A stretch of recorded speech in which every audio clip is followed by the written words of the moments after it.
అంబేడ్కర్ కోనసీమ జిల్లా అమలాపురం పట్టణంలోని కల్వకొలను వీధిలోని కనకదుర్గమ్మ వేపచెట్టు సంబరాలు అంగరంగ వైభవంగా జరిగాయి.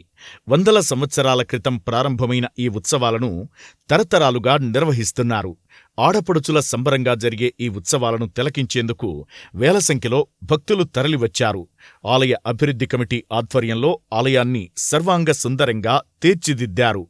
విద్యుత్ కాంతుల నడుమ అలంకార భూషితమైన కనకదుర్గమ్మవారు భక్తులకు దర్శనమిచ్చారు. కల్వకొలను వీధిలోని వేపచెట్టు వద్ద కనకదుర్గమ్మకు మొక్కులు చెల్లించుకునేందుకు పెద్ద ఎత్తున మహిళలు ఆలయం వద్దకు చేరుకున్నారు. మేళ తాళాలు, మంగళ వాయిద్యాలు, బాణాసంచాల నడుమ ఆలయ అధికారులు వైభవంగా నిర్వహించారు. అమ్మవారికి ప్రత్యేకంగా చేపట్టే మొక్కుల్లో మహిళలంతా గండదీపాలు తలపై పెట్టుకుని ఊరేగింపుగా ఆయా వీధుల్లో తిరిగారు. వేపచెట్టు వద్ద గండదీపాలు సమర్పించారు. అమ్మవారు గాజుల గౌరి అలంకారంలో భక్తులకు దర్శనమిచ్చారు.